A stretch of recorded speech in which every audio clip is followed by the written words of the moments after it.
আলম ছোটবেলা থেকেই কষ্টের মধ্যে মানুষ।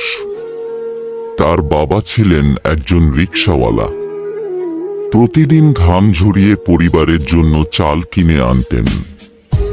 কিন্তু একদিন হঠাৎ দুর্ঘটনায় বাবার মৃত্যু হলো। তখন আলমের বয়স মাত্র 12 বছর। বাবাকে হারিয়ে পরিবারের দায়িত্ব তার কাঁধে এসে পড়ল। মা কাঁদতে কাঁদতে বলেছিল, বাবা, তুমি না থাকলে আমাদের সংসার কে চালাবে? আলম তখনও শিশু, কিন্তু মনে হলো সে হঠাৎ বড় হয়ে গেছে। স্কুলে পড়াশোনা করার স্বপ্ন ছিল, কিন্তু বই কেনার টাকা ছিল না। বন্ধুদের হাতে যখন নতুন খাতা দেখত, তার বুকটা হাহাকার করে উঠত। তবুও হাল ছাড়েনি। দিনমজুরের কাজ করত, কখনো বাজারে মাল বহন, কখনো দোকানে কাজ। দিনের শেষে হাতে কিছু টাকা পেলে মায়ের মুখে হাসি ফুটত। এভাবেই আলম বড় হতে লাগল। একসময় যৌবনে পা দিল। তখন জীবনে এলো মমতা। গ্রামের মেয়ে, চোখে সরলতার আলো। প্রথম দেখাতেই মনে হলো এই মেয়েটি তার জীবনের সঙ্গী হতে পারে। ধীরে ধীরে তাদের মধ্যে ভালোবাসা গড়ে উঠল। কিন্তু ভালোবাসার পথ সহজ ছিল না। মমতার পরিবার চেয়েছিল সে শহরে বড়লোকের ছেলের সাথে বিয়ে করুক। আলমের দরিদ্রতা ছিল সবচেয়ে বড় বাধা। তখন আলম বলেছিল, আমি হয়তো টাকা দিতে পারবো না, কিন্তু আমি আমার ভালোবাসা দিয়ে তোমাকে জীবনভর আগলে রাখব। অবশেষে অনেক কষ্টের পর মমতা আলমকে বিয়ে করল।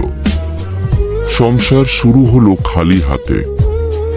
ছোট ঘর, কষ্টে ভরা দিন, কিন্তু তারা দুজন ছিল একে অপরের আলো। শুরুতে দিন খুবই কঠিন ছিল। ভাড়া দেওয়ার মতো টাকা থাকতো না, অনেক সময় পেট ভরে খাওয়া হতো না। কিন্তু মমতা সব কষ্ট হাসি মুখে মেনে নিত। সে বলতো, তুমি পাশে থাকলেই কষ্ট মধুর লাগে। আলম প্রতিদিন পরিশ্রম করত। ভোরে বেরিয়ে রাত পর্যন্ত কাজ করত। তবুও সংসারে অভাব কাটত না। মাঝে মাঝে অনাহারে দিন কাটাতে হতো। অনেক সময় প্রতিবেশীরা তুচ্ছ তাচ্ছিল্য করত। কেউ বলতো, এই ছেলের জীবন দিয়ে আর কি বা হবে? আলম সব সহ্য করত। রাতে মমতার চোখের দিকে তাকিয়ে নতুন করে শক্তি পেত। কিছুদিন পর তাদের ঘরে একটি সন্তানের জন্ম হলো। ছোট্ট শিশুর কান্না তাদের জীবনে নতুন আলো নিয়ে এলো। আলম আরো বেশি পরিশ্রম শুরু করল। কিন্তু জীবনের কষ্ট থেমে থাকেনি।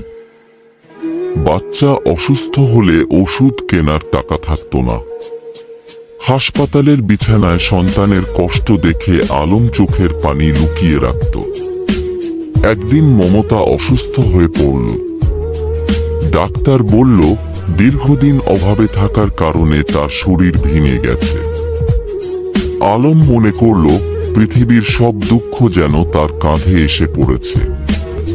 কিন্তু মমতা হাসি মুখে বলল, কষ্টই যদি জীবন হয়, তবে তোমার সাথে থেকে কষ্টেও আমি সুখ খুঁজে নেব।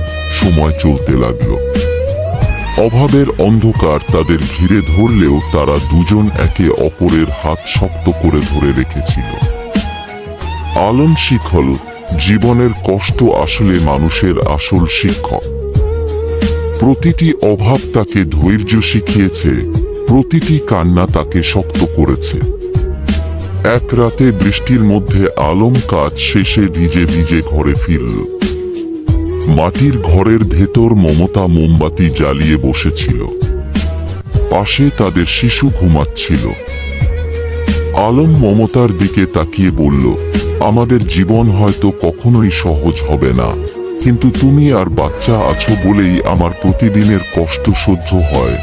মমতা মৃদু হেসে বলল, আমাদের কষ্টই একদিন আমাদের গর্ব হয়ে উঠবে। আলম বুঝতে পারল, মানুষের জীবন এবং তার সঙ্গীর জীবন একে অপরের প্রতিফলন। সুখের দিনে যেমন হাসি ভাগ করে নেওয়া যায়, তেমনি কষ্টের দিনে কান্নাও ভাগ করে নিতে হয়। এভাবেই কষ্ট তাদের আরো কাছাকাছি নিয়ে এলো। শেষমেশ আলমের চোখে শুধু একটাই বিশ্বাস জন্ম নিল, জীবন যত কঠিনই হোক, সঙ্গী যদি পাশে থাকে তবে অন্ধকারও আলো মনে হয়।